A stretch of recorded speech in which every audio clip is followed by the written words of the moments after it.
Welcome to this demo, in which we demonstrate how to log in to the Rolflex Partner Portal for the first time.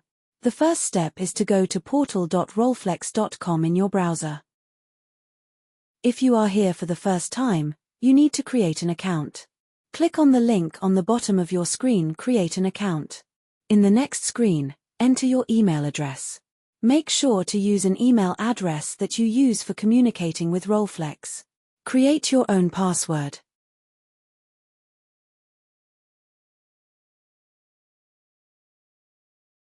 Check your password with the eye icon.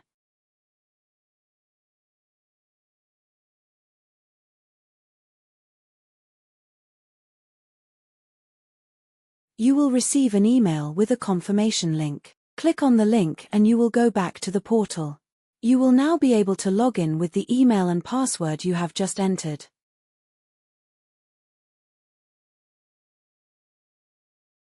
You are in. Do you have any problems creating an account? Please contact us.